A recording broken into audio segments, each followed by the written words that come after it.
Everyone,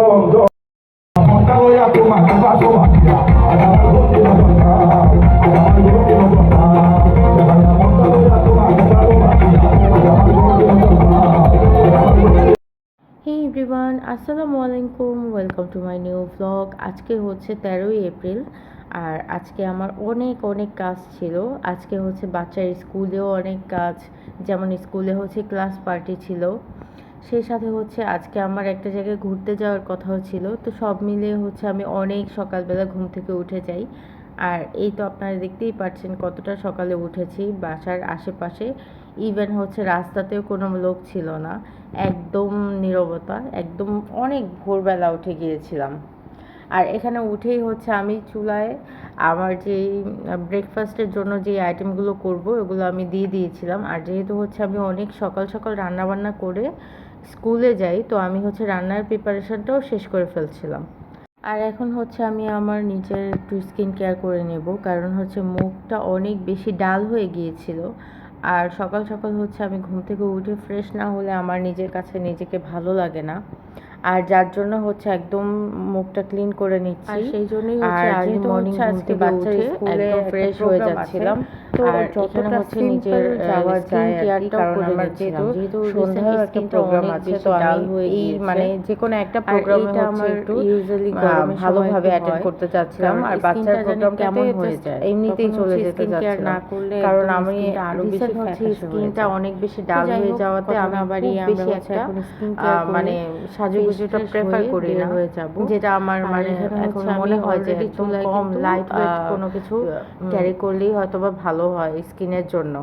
তো এখানে হচ্ছে আমি ফ্রেশ হয়েই চলে যাব পাকের ঘরে, কারণ হচ্ছে আমি এখানে ব্রাউন রাইসটা বসিয়ে দিয়েছিলাম, কারণ আমি স্কুল থেকে এসে আর কোনো কাজ করতে চাচ্ছিলাম না। তো সকাল সকালই আমি সব কাজ শেষ করে ফেলছিলাম, যেন আমার কাছে কোনো বার্ডেন না লাগে। তো এখানে হচ্ছে আমি পাশের চুলায় ডিম সিদ্ধ দিয়েছিলাম। এটাও করছিলাম মূলত হচ্ছে স্যান্ডউইচ বানাবো, এগ স্যান্ডউইচ। আমার বাচ্চার মূলত এগ স্যান্ডউইচটা অনেক বেশি পছন্দ, আর এটাও এত বেশি লাইক করে। যেহেতু হচ্ছে ওদের স্কুলে আজকে পার্টি ছিল, ওয়ান ডিশ পার্টি, তো সেখানে হচ্ছে সব গার্ডিয়ানদেরই কিছু না কিছু দিতে হতো। তো আমি যেহেতু এগ স্যান্ডউইচটা অনেক বেশি ভালোভাবে করতে পারি, আর আমার বাচ্চাও যেহেতু এটা অনেক বেশি পছন্দ করে, তো আমি এটাই করছিলাম যেন হচ্ছে ওর জন্য ইজি হয় আর ও এটা সুন্দরভাবে খেতে পারে। আর এই তো আমি এগ স্যান্ডউইচ বানিয়েও ফেলেছি। এখানে ওদের স্টুডেন্টদের হিসাব করে প্লাস টিচারদের হিসাব করে হচ্ছে আমি এগ স্যান্ডউইচটা বানিয়েছিলাম। আর ওর টিফিন বক্সটাতে হচ্ছে আমি আলাদাভাবে ওর জন্য টিফিন দিয়ে দিয়েছিলাম, কারণ হচ্ছে এতগুলো টিফিনের মাঝখানে যেন ও নিজে না খেয়ে আসে, এরকম কোনো কিছু যেন না হয়। তো এই তো আমরা রেডি টেডি হয়ে বের হয়ে যাচ্ছি। আর কতটা রোদ ছিল রাস্তায়, এটা তো মানে বলে বোঝানোর মতো না। এই ড্রাইভারটাও অনেক বেশি ক্লান্ত হয়ে যাচ্ছিল, বাট আমার এখানে বোঝা যাচ্ছে না যে কতটা বেশি রোদ ছিল। তো এই তো এখানে হচ্ছে আমরা স্কুলের এখানে চলেও এসেছি। আর এসে দেখলাম সব গার্ডিয়ান হচ্ছে তাদের বাচ্চাদেরকে স্কুলের ভিতর দিয়ে দিয়েছে। আমি একটু লেট হয়ে গিয়েছিলাম, যেহেতু হচ্ছে আমার বাসা স্কুল থেকে অনেক বেশি দূরে, তো আমার একটু আসতে মাঝে মাঝে এরকম হয়। তো এসেই হচ্ছে গার্ডিয়ানদের সাথে দাঁড়িয়ে গেলাম। যেহেতু আজকে ক্লাস পার্টি, তেমন একটা ক্লাস হবে না, তো সব গার্ডিয়ানরাই হচ্ছে স্কুলের বাইরে এসে দাঁড়িয়েছিল।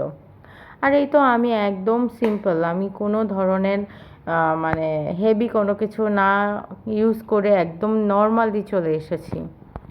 আর এখন যাচ্ছি হচ্ছে আমার বাচ্চার একটা কোচিংয়ে। এখানে হচ্ছে আমরা সব গার্ডিয়ানরা মিলে এই কোচিংটা দেখতে যাচ্ছিলাম, যেহেতু হচ্ছে সামনে আমার বাচ্চাদের এক্সাম আছে। তো আমরা চাচ্ছিলাম যে কোনো একটা ভালো কোচিংয়ে ওদেরকে দিয়ে দিই। তো এখানে হচ্ছে সব গার্ডিয়ানরা মিলে চলে এসেছি। এই কোচিংটা অনেক বেশি নাকি ভালো, তো এইটাই চেক করার জন্য এসেছিলাম আর টিচারের সাথে কথা বলতে আসছি। তো এখানে এসে দেখলাম স্টুডেন্টরা হচ্ছে যে যার মতো করে হোমওয়ার্ক কমপ্লিট করছে, প্লাস হচ্ছে টিচাররা আমাদেরকে বুঝিয়ে দিচ্ছিলেন কিভাবে কি করবেন ওনারা, ওনাদের প্ল্যানিং সম্পর্কে। দেন কোচিংয়ের এইটা দেখে এসে স্কুলে চলে এসেছি। আর স্কুলে এসে যা দেখলাম এটা তো মানে অসম্ভব, মানে একটা ভালো লাগা কাজ করছিল, কারণ প্রত্যেকটা বাচ্চা হচ্ছে তাদের ফ্রেন্ডদের সাথে নাচছিল, নাচ গান করছিল। খুবই সুন্দর একটা পরিবেশ ছিল, কারণ এইটা তো বাচ্চাদের ক্লাস পার্টি, বাচ্চারা এনজয় করবে, বাচ্চাদের মন মতো সব কিছু থাকবে। আর এখানে ওদের ক্লাস টিচারও স্টুডেন্টদের সাথে নাচ গান করছিল, যেটা আমার কাছে অনেক বেশি ভালো লেগেছে।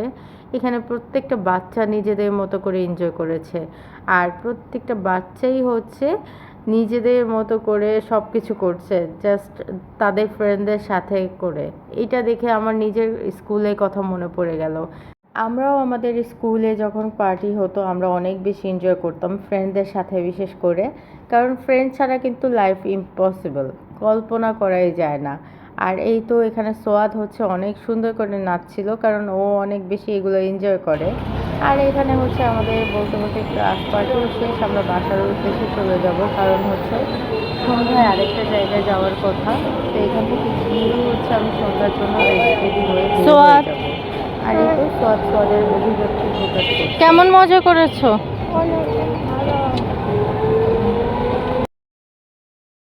আর এই তো আমি বাসায় এসে বিকেলের দিকে হচ্ছে রেডি হয়ে গিয়েছিলাম, কারণ হচ্ছে আজকে একটু বাইরে যাওয়ার প্ল্যানিং ছিল। আর এইটা আমাদের প্রতি বছরই হয় যে আমরা হচ্ছে পয়লা বৈশাখের আগের দিন একটু বাইরে বের হই, একটু হচ্ছে নিজেদের মতো করে কাটানোর চেষ্টা করি। আর এই তো এখানে হচ্ছে রেডি টেডি হয়ে নিচে বের হয়ে যাব, যেহেতু হচ্ছে সন্ধ্যা অলরেডি হয়ে গিয়েছিল। আর এখানে হচ্ছে আমার হাজব্যান্ড অফিস থেকে এসে আমাদেরকে হচ্ছে নিয়ে যাবে, তো আমরা হচ্ছে সেই অনুযায়ী বের হয়ে যাচ্ছি। এখনও আমি বলবো না যে আমরা কোথায় যাচ্ছি, কারণ হচ্ছে অনেকটা সুন্দর একটা জায়গা, যেটা হচ্ছে প্রত্যেক বছর হচ্ছে এখান থেকেই পহেলা বৈশাখের হচ্ছে যত মানে প্রোগ্রাম অ্যারেঞ্জ করা হয় সব কিছু কিন্তু সেখান থেকেই হয়। নানা দেন আমি বলেই দিই, কারণ হচ্ছে পরবর্তীতে এই জিনিসটা আর হাইট থাকবে না, যেহেতু হচ্ছে আমি একটা কভার দিয়ে দিয়েছিলাম, তো এটা হাইট থাকার মতো কিছুই না। আমি মূলত যাচ্ছিলাম চারুকলা ইনস্টিটিউটে, আর এটাতে আমি হচ্ছে লাস্ট 2 বছর ধরেই যাচ্ছি, কারণ এখানে হচ্ছে দেখলাম পহেলা বৈশাখে উপলক্ষে আর চৈত্র সংক্রান্তি শেষের উপলক্ষে হচ্ছে তারা চৈত্র সংক্রান্তির লাস্টের দিকে হচ্ছে একটা প্রোগ্রাম করে, যেটা হচ্ছে বিভিন্ন গুণী শিল্পীদের নিয়ে আসে, বিভিন্ন হচ্ছে সুন্দর সুন্দর সঙ্গীত আর কি সেখানে হয়। তো এইটা হচ্ছে আমি উপভোগ করতে আমার বাচ্চাকে নিয়ে প্রত্যেক বছরই যাওয়ার চেষ্টা করি। আর এইটাও এবারও ব্যতিক্রম কিছু না, এবারও আমি চলে গিয়েছিলাম।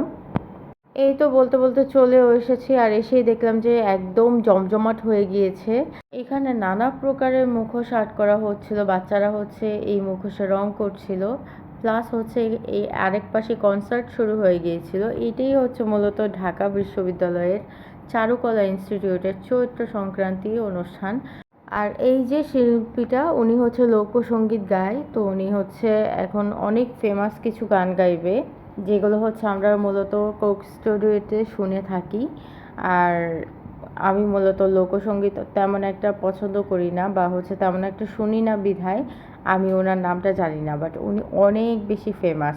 আর এখন হচ্ছে রাত্রে প্রায় অলমোস্ট 11:30 বাজে, বাট মানুষের কতটা ভিড় না দেখলে বোঝা যায় না। প্রত্যেকটা মানুষ হচ্ছে এখানে এসেছিল ওনার গান শোনার জন্য। এত সুন্দর করে উনি গান গাইছিলেন, যেগুলো হচ্ছে আমরা অনেক বেশি মানে পছন্দ করছিলাম, আর সবাই হচ্ছে অনেক বেশি এনজয় করছিল। আর এক পাশে হচ্ছে এরকম কনসার্ট হচ্ছিল, আরেক পাশে হচ্ছে এরকম শিল্পীর রং তুলিতে অনেক সুন্দর সুন্দর ক্যানভাস, তারপর হচ্ছে সুন্দর সুন্দর প্রতিকৃতি আর্ট করা হচ্ছিল, যেগুলো হচ্ছে দেখতে আসলে অনেক বেশি ভালো লাগছিল। আর আমি মূলত হচ্ছে প্রত্যেক বছরই এখানে যাওয়ার চেষ্টা করি, তার একটাই রিজন হচ্ছে আমি আমার বাচ্চাকে মানে আমাদের যেই আঞ্চলিক ঐতিহ্য এই জিনিসটা বোঝানোর জন্য হচ্ছে আমি সব সময় একটু একটু করে ট্রাই করি। আর এই তো এখানে হচ্ছে একপাশে গান হচ্ছিল, আর প্রত্যেকটা মানুষ নিজের মতো করে এনজয় করছে। এই যে টুইন বেবি দুইটা এত বেশি সুন্দর করে নিজেকে চোখের এখানটাতে আর্ট করেছে, এত সুন্দর লাগছিল মাশাল্লাহ। আর এই তো আমরা হচ্ছে এখানে বসে বসে আর কি গানই শুনছিলাম। প্রত্যেক বছরই কিন্তু আমি চেষ্টা করি যে হচ্ছে পহেলা বৈশাখের একদিন আগে ঢাকা ভার্সিটির এই কনসার্টটা উপভোগ করার জন্য, কারণ হচ্ছে ঢাকা ভার্সিটির কিছু কিছু বিশেষায়িত আছে, যেগুলো হচ্ছে আমরা যদি নাও যাই আমাদের পরের জেনারেশন কিন্তু এগুলো বুঝবে না। আমাকে সব সময় হচ্ছে বাংলার ঐতিহ্য অনেক বেশি টানে, আমি হচ্ছে ওয়েস্টার্ন কোনো কিছু এত একটা আমাকে টানে না। তো আমার মনে হয় যে আমি যদি আমার বাচ্চাকে আমাদের দেশের সংস্কৃতির সঙ্গে পরিচয় না করিয়ে দিতে পারি, বা হচ্ছে ও যদি আমাদের সংস্কৃতি নাই বুঝতে পারে, তাহলে কী লাভ হলো? তো এই ব্যাপারটাই আমাকে সবসময় এই জায়গাগুলোতে নিয়ে যেতে সাহায্য করে। আর এই তো এখানে গিয়ে আমরা দেখছিলাম যে পরের দিন যে ওরা শোভাযাত্রা বের করবে, তো সেখানে ওরা হচ্ছে যে যে আইটেমগুলো নিয়ে যাবে সব কিছু এখানে ছিল। এইবার হচ্ছে অনেক সুন্দর সুন্দর কিছু চিত্র অঙ্কন ছিল, যেগুলো হচ্ছে আগের বার আমরা খুব কম দেখেছিলাম, বাট এইবার হচ্ছে পটচিত্রগুলো অনেক বেশি হাইলাইটেড ছিল, যেগুলো আমার কাছে অনেক বেশি ভাল লাগছিল। আর এই তো এটা হচ্ছে একটা তাদের মানে তাদের ভাস্কর্য। এখানে হচ্ছে এটার দ্বারা বোঝানো হয়েছে যে এখানে বন্ধুত্বর যে একটা মানে সার্কেল, এইটা আর কি এই ভাস্কর্য দিয়ে বোঝানো হয়েছে। আর এখানে হচ্ছে প্রত্যেকটা জাস্ট একটা এক একজন মানে আসেনি, প্রত্যেকটা ফ্যামিলি এসেছে তাদের সন্তানদেরকে নিয়ে হচ্ছে এই মানে প্রোগ্রামটা অ্যাটেন্ড করেছে তাদের সন্তানদেরকে নিয়ে। আমার কাছে এত বেশি ভালো লেগেছে। আমরা হচ্ছে প্রোগ্রাম শেষ করে বের হয়ে যাই, আর বের হওয়ার পর দেখি এই রাস্তা ধরে এত সুন্দর সুন্দর চুড়ি, মানে আমি জাস্ট চুড়ি আগের দিন কিনে ফেলেছিলাম দেখে, পরে আর কিনিনি। এত সুন্দর সুন্দর চুড়ি ছিল। পরবর্তীতে আমরা হচ্ছে এখানে চলে আসি, এখানে হাতিঝিলে এসে এই দোকানটাতে হচ্ছে আমরা বসে থাকি। আর আমার হাজব্যান্ড আর ছেলে হচ্ছে খুব বেশি এনজয় করছিল। যেহেতু হচ্ছে আমরা খাওয়া দাওয়া এখনও করিনি, তো আমরা এখানে এসেই খাওয়া দাওয়াটা সেরে ফেলি। আর এখানে এত সুন্দর বাতাস ছিল, আমরা প্রায় 1টা পর্যন্ত এখানে বসেছিলাম, এত বেশি ভালো লেগেছিল। এই হচ্ছে আমাদের ছোটোখাটো একটা ব্লগ। আশা করি সবাই অনেক বেশি এনজয় করেছেন। আমাদের আরও কিছু ব্লগ আছে যেগুলো হচ্ছে পরবর্তীতে আসবে। আশা করি সবাই হচ্ছে আমাদের ব্লগ পেজে পাশে থাকবেন, সেই সাথে হচ্ছে লাইক ফলো দিয়ে ফ্রেন্ডস অ্যান্ড ফ্যামিলির সাথে শেয়ার করে পাশে থাকবেন। আল্লাহ হাফেজ সবাইকে। আসসালামু আলাইকুম। Thanks for watching.